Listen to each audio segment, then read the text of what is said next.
ማጥፋት ማለት በመግደል ወይም በመጨፍጨፍ አይደለም የምታጠፋው ሐሳባቸውን ማጥፋት አለበት ሐሳባቸውን ለማጥፋት ግን ማሸነፍ መቻል አለበት አንድ ሰው ዱላ ይዞ እየመጣ እንደዚህ እየመታ አንዴ ሁለቴ መጥቶ ዱላውን ይዘው አንተ እጅ ከገባ በኋላ ዝም ብትለው ምንድነው የሚመስለው ፍርሃት ማለት ቂል ነው መልሶ ነው የሚቀበለው ስለዚህ የመታሃን አይነት ምት መምታት አለበት ከፍ አርገህ አንድ ከዛ ግን ምን ታደርገዋለህ ታስቀምጠውና አንተ ሁለት ብትመታ እኔ አራት እየመታው ነው 7 8 9 አድርጌ ግን መጨረስ ይችላል አሁን ሐሳብህን ታዋጣለህ ይጥላል ሐሳቡ ካልወጣ ለ100 ሚሊዮን ህዝብ ሌላ አደጋ ስለሆነ ስለዚህ ይሄን ሐሳብ ሁላችን ተባብረን ማጥፋት አለብን ማንና ማን አሁን ነፃ የሚወጣው የትግራይ ህዝብ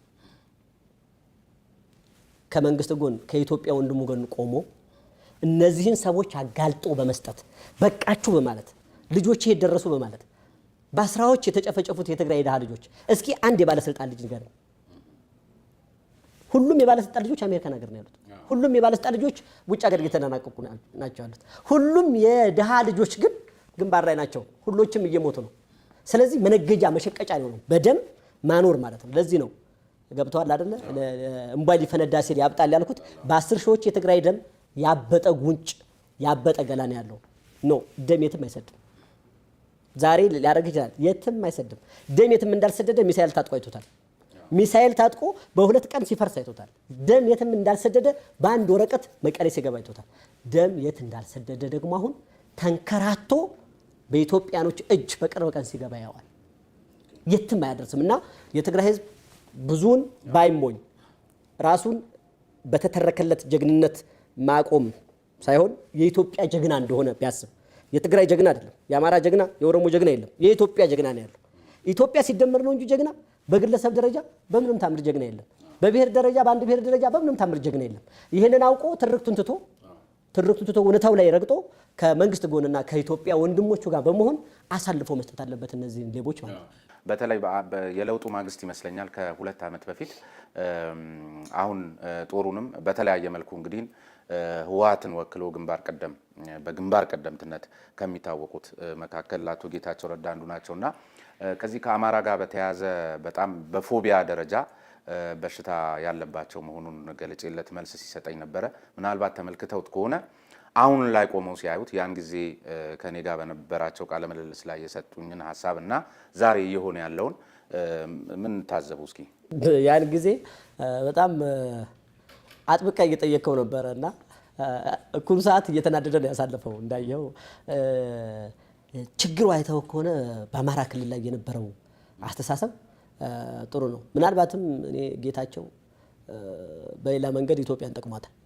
ለምን ነው የጠቀማት ብዙ ጊዜ አንድ የሚያደርገን ቃል ይናገራልና አንዳንዴ እንደውም አማራነቱም እየተሰማው ነው እንዴ አንዳንድ ንግግር የሚናገር ወይስ አማራ ላይ ትኩረት የሚያደርገው አማራን እንዳይሉት ነው እንዴ ብዬ እሰጋለታለሁ ገብቷል አጣብቂኝ ውስጥ ያለ ሰው ነው ጌታቸው እኔም ተገፍታ ይሁን እንዴ የሚልም ነገር አስጨነቀ ተገፍተ ነበር ወይ የሚለው ማስተላለፍ መልስ መልሷልና አይተከሆነ የኦሮሚያና የአማራን ግንኙነት ሲገልጽ እሳትና ጭድ ናቸው አለ እንግዲህ ኦሮሚያና አማራ እሳትና ጭድ ሊሆኑ አይችሉም ስለዚህ እሳትና ጭድ አለመሆናቸውን በአንድነት አሳዩት አንድ በሁለተኛ ደረጃ ደግሞ ምን አለ መሰለህ እንግዲህ አንዳንዴ ስድስተኛው የስሜት ሕዋስ ሳታስበው ማንነትን ይገልጥልሃል እና አማራ ላይ ሊያወራርዱት ያሰቡት ሂሳብ እንዳለ ጌታቸው ሰምቷል አየህ እዛ ቁጭ ብሎ እና ምን አለ መሰለህ ወጥቶ አማራ ላይ ሂሳብ እናወራርዳለን አለ እንግዲህ የነጻነት ታጋይ ነኝ ብሎ የሚመጣ ሰው አማራ ላይ ሂሳብ ላወራርድ ነው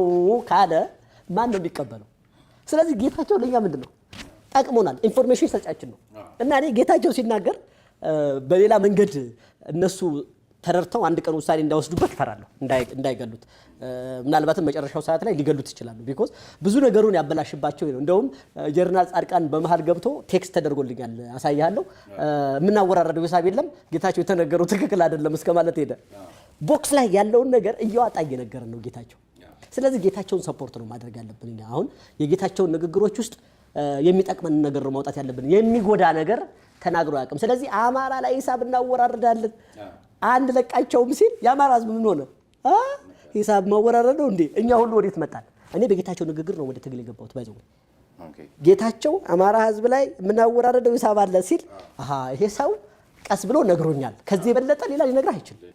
ጀግኖች በዋሉበት ቦታ ላይ ለመዋል ምን አይነት ስብዕና ነው የሚጠይቀው? እንዴት አይነት ሰዎች ናቸው ጀግኖች በዋሉበት ቦታ ላይ የዛ እድል ተጠቃሚ የሚሆኑት? ጀግኖች በዋሉበት ቦታ ላይ ለመዋል የመጀመሪያው ነገር እድል ነው። እድል። ሁለተኛው ነገር አፍቅሮ ነዋይን ትቶ ነፃነት ላይ የተንጠለጠለን ሀሳብ መያዝ ነው። ጀግንነት ለመሞት ባይዘው ራስህን ለመስጠት የሚያደርስህን ነገር ለማድረግ ከዛ በላይ ግፍ ሊሰራብህ ይገባል። ስለዚህ እነዛ ሰዎች ከሄዱበት ዓላማ በላይ የሚሆን ግፍ ተሰርቶባቸዋል። ግፍ መሰራቱንም አምነዋል። ስለዚህ ወደ ጀግኖች አምባ ለመግባት የሚወስድህ አንደኛ ነምበር 1 ነፃነት መፈለግ። 3 ነገሮች ናቸው። አንደኛው ነፃነት መፈለግ፣ ሁለተኛው ነፃነት መፈለግ፣ ሶስተኛው ነፃነት መፈለግ። ነፃ ኢትዮጵያ፣ ነፃ ሃይምሮ እና ለማንም ሳትጎበድድ በነፃነት የመኖር ስሜትህን ለማምጣት ስትፈልግ ከገንዘብ ውጭ ትሆናለህ። ልጅ የምትለው ነገር ተዋለህ። ሚስት የሚለው ነገር ተዋለህ። አገርና አንተ ትመጣላችሁ። አንተና አገር የምትከፍሉት መስዋዕትነት ለልጅ ለሚስት ለገንዘብ ዋስትና ይሆናል። ስለዚህ ይሄን አስበህ ስትሄድ ነው አጎብድደህ ያ አጎብዳጅነት ስሜት አለመኖር ወደ ጀግኖች አምባ ይወስዳል። አፍቅረነዋ ያለመኖር ወደ ጀግኖች አምባ ይወስዳል። ነፃነትን ማሰብ ወደ ጀግኖች አምባ ይወስዳል ማለት ነው። ጀግኖች አምባ ለመውሰድ ኢትዮጵያዊ ሆኖ መገኘት። በሌላው በዚህ በኢጣሊያ ወረራ ጊዜ ፋሽስት ኢጣሊያ በጣም እዚህ ሀገር ላይ ለመጠቀም የሞከረውና ጀግኖች አርበኞች አባቶቻችን ያከሸፉት ነገር ቢኖር የውስጥ ሽኩቻን እንደ ጦር መሳሪያ የመጠቀም ሙከራውን ያከሸፉበትና በመሃል ልዩነቶቻቸውን ትተው በአውደ ውጊያ መስዋዕትነት ከፍለው ያቆዩት ሀገር ነች። ከዚያ በኋላ ነው ልዩነታቸውንም ቢሆን ሊነጋገሩበት የቻሉትና ከዚያ አኳያ አሁንም ወያኔም በዚህ መንገድ ፕሮፓጋንዳዎቹን ስንመለከት የውስጥ ችግሮቻችንን የማጉላት የመከፋፈል እንደገና የማሻኮት አይነት ነገርም ለመጠቀም ይሞክራልና አንዳንዶች በየዋህነት በእንደዚህ አይነት ጉዳይ ተታለው ነገ ልንወያይበት የሚገቡ ጉዳዮችም ላይ ዛሬ ሲጠመዱና ስራ ሲያስፈቱ ይስተዋላልና እዚህም ላይ ያሉትን ሀሳብ ቢሰጡ። ህወሓት እኮ የተጠቀመበት ዋናው ታክቲክ ይሄ ነው። ምንድነው መሰለ ያደረገው? በመጀመሪያ ደረጃ መቀሌ ተባሮ ሲሄድ እንደነገርኩ ዋናው ጽንሱ አዲስ አበባ አይደል? አዲስ አበባ ያለው ሲሄድ ከተለያዩ የጥፋት ኃይሎች ጋር ሆነና በተለያየ ቦታ ያለውን አማራ ማሳረድ፣ ማስገደል፣ ማስበጥበጥ ይሄ ሁሉ እኮ የህወሓት እጅ ነው። ይሄ ሁሉ ፋይናንስ እኮ ህወሓት ነው። ስለዚህ ሌላ ክልል ላይ የሚኖሩ አማሮች እንዲገደሉ፣ እንዲታረዱ አሰልጥኖ እያስገባ ራሱም እየገባ ከክልሉ ውጭ ገብቶ ይሄን ሁሉ ችግር ሲፈጠር አደረገ። አማራ ክልል ዙሪያውን አማራ የሚባል ህዝብ በአጠቃላይ ሌላ ክልል እንዳይኖር ይሄ ስሜት ኮንፈርት እንዳይኖረው አደረገ። ይሄ ያደረገ ማለት በኋላ በሚመጣበት ሰዓት ከሁሉም ክልል ተገፍቻ አይደለም ወይ በእነሱ ጊዜ እኮ ምንም አልሆንኩም ብሎ ወደ እነሱ እንዲቀላቀል ይሄን ታክቲክ ተጠቀመ። ይሄን ሁሉ በፋይናንስ አገዘ። መንግስት በተቻለው መጠን እንግዲህ እንዳየኸው አንዳንድ ጊዜ ተወቃሽም ሆኖ እኔም ሳልቀር ይሄ ሁሉ ስደት ይሄ ሁሉ የአማራ መገደልና የአማራ መሞት አማራ ምን ሰርቶ ነው ምን አድርጎ ነው ስትል እዛ ጋር ያሉ ብሔሮች ራሱ አማራን ለመግደል የሚያስነሳቸው ነጥብ የላቸው። ስለዚህ ፋይናንሳቸው እዛ ሄዶ ሆን ተብሎ ይሄ ነው የተሰራው። ለምን ፊት ለፊት የሚያገኙት አማራን አይደል? አማራን አቁስለው መጠበቅ መቻል አለባቸው። ስለዚህ የአማራ ህብረተሰብ በዚህ መንግስት ላይ እምነት እንዲያጣ ለምን እየተገደልኩ ነው፣ እየተሰደድኩ ነው፣ እየተባረርኩ ነው። በትክክልም የሞተ የተሰደደ የታረዳል። ይሄንን እነሱ እንዳደረጉት የገባው ሰው የለም። ይሄንን ማድረጋቸውን ሲነቃ ግን ከምንጩ ሲያደርገው ያ ይቆማል። አሁን ሊያስተላልፉን የፈለጉ እዚህ ላይ ነበረ። ስለዚህ ሰው መንግስት ላይ ተቋሙ እንዲያነሳ አማራን ለማስገደል ሆን ተብሎ የተደራጀ ነው እንዲባል ይሄን ሁሉ እንዲያደርግ ካደረጉ በኋላ ጦርነቱን ጀመሩ። ስለዚህ ምን ሊያደርግ ነው የአማራ መንግስት? ያኔ በሉኑ አብረን እንታገልና የሚገለለን እንግደል ብሎ ልክ ከሄደ በኋላ ደግሞ ያችኑ ቁልፍ አምጥተው ሊከረችሙበት ማለት ነው። ይችን ነበር የተጠቀሙት። ነገር ግን አስተዋይ ነው ህዝብ አስተዋይ ስለሆነ የትኛውም ክልል ላይ እጃቸውን አስረዝመው ገብተው ፋይናንሳቸውን አስረዝመው ገብተው ብዙ አማራዎች ተጎድተዋል። አሁን ያልተረዳንኛ የነሱ ሴራ የነሱ ብልጠት እንደገና ለሌላ ቁልፍ መከርቸም ምክንያት ሊሆን ሲል ነው። ገንዘብ ብቻ አይደለም፣ ፋይናንስ ብቻ አይደለም፣ ሰውም ነው። ተዋጊ ሰውም ነው። ተማርከው ታይተዋል፣ ተይዘዋል። ሁለተኛ ጉዳት ፈጥረው ሲሄዱ ማስረጃዎች አሉ፣ በጣም ብዙ ማስረጃዎች። ስለዚህ ሴራውን ሲሰሩበት የነበረው ያ ነው። ኢትዮጵያውያንም ለማላላት የሞከሩበት ሲስተም ነው። እሱ ብቻ ላይ እንዳይመስልህ አፋርና ሶማሌ ላይም ይገባሉ።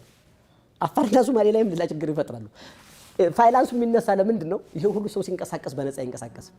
የኢትዮጵያ ሕዝብ የኢትዮጵያ ፋይናንስ ተዘርፏል። ስለዚህ አንድ ጦር ስታጓጉዝ ከፍተኛ ፋይናንስ ይጠይቃል። ለነሱ ቀላል የሆነላቸው ለምንድን ነው? ፋይናንስ አላቸው። እንደ በተለያየ መንገድ ቁጭ ብሎ ይህንን ቻሌንጅ የሚያደርግ የሚቀመጥ ፋይናንስ አላቸው። ሁለት ይታገዛሉ። በነማን? በነ ግብጽ። በነማን? በምዕራባውያን። ግብጽ የመጀመሪያ እርዳታዋ እኮ ካርታዋን ገንጥላ ትግራይ እዛ ስትገባ አባይ ግድብን አቁሞ ካመከኑ በኋላ ከነሱ ጋር አብሮ ለመስራት ነው። ያን ያህል ፋይናንስ ስታደርጋቸው ነበር፣ ይታወቃል። የጦር መሳሪያ ግዳፍ ሳይቀር ይታወቃል። ለምንድን ነው ሱዳን ይከፈትልን ብሎ የሚጮት? በሱዳን መንገድ ለምን ይመስልሃል? ለመብላት ለመጠጣትማ እየሄደላቸው አይደል እንዴ? ኔቨር። ከዚህ የበለጠ ነገር አምጥቶ እኛን ለመጉዳት ነው። ስለዚህ ባንዳ ናቸው፣ የተገዙ ናቸው። ጁንታ ማለት የተገዛ ነው፣ የተገዛ ባንዳ ነው። በአስተሳሰብ የተገዛ ነው። ከዚህ በፊትም በአድዋ ጦርነት ጊዜ በዚሁ መስመር በዚሁ መንገድ ብዙ ካዲያኖች ተገኝተዋል። አንድ ፊልም እልክልሃለሁ ታየዋለህ። እየተጠሩ ስልጣን ሲሰጣቸው ገብረ ጻድቅ ማንቴስ ምናምን እያለ ጣሊያን ስልጣን ሲሰጣቸው ነበረ፣ እዛ ጋር ላደረጉት ውለታ ማለት ነው። እነዛን ባንዳዎች ግን ራሱ የትግሬ ሕዝብ ጨፍጭፏቸዋል። በጣም በሚገርም ሁኔታ እንደነዚህ አይነት ባንዳዎች ተፈጥሮ ነበር በዛ ጊዜ። ግን ማን መሰለ የጨፈጨፋቸው? ራሱ የትግሬ ሕዝብ ጨፍጭፏቸዋል። አሁንም የሚሆነው እነዚህ የምታየው ጁንታ በአጠቃላይ የሚጨፈጨፋቸው ፋይናሊ ሲያልቅ አሁን ራሱ የትግራይ ሕዝብ ነው የሚጨፈጭፋቸው። መከላከያ ምንም አያስፈልግም። ንጹህ የትግራይ ሕዝብ ይፈታል፣ ከመንግስት ጎን ይሆናል። አሁን እኛ መጥበብ የለብንም። በዚህ በምንሄድበት ሰዓት በደረሰው ነገር ፐርሰንቱን መያዝ አለብን፣ ኢትዮጵያዊነቱን መያዝ አለብን። የሚበልጠው ኢትዮጵያዊ ስለሆነ ማለት ነው። እነዚህ ነሰግዳዎች ራሱ እንዲጨፈጭፋቸው ማድረግ መቻል አለብን። የተደረገው ጣሊያንም ላይ ፊልሙን ልክላለሁ እንድታሳየው እየተጠራ ገብረ ጻድቅ አብርሃ ገራዝማች ምናምን እየተባለ ነው ስልጣን የሰጣቸው ጣሊያን። እና እንግዲህ ከዚህ ነው አጅጎድጉዶ ሄዶ አድዋ ላይ ድል አድርጎ ሄደው። አድዋ ጦርነት ላይ ኦሮሞ ሞቷል። አድዋው ጦርነት ላይ ጉራጌው፣ ወላይታው፣ አፋሩ፣ ሶማሌው አድዋ ጦርነት ላይ ሞቷል። ትግሬው ሞቷል። ሁሉም ሞቷል። በዚህ መንገድ ግን ባንዳ የነበሩ ሁሉም ሀገር አሉ። በጣም የሚበዛው ግን ትግራይ ላይ ነበር። ሲሸለሙም የነበሩ እነሱ ነበሩ። አመጣጡም ከዛ ስለነበረ እና እነዛም ባንዳዎች የትግራይ ሕዝብ ነው። ይሄኛውም ሲያልቅ ተመሳሳይ ታሪክ ይደገማል ነው።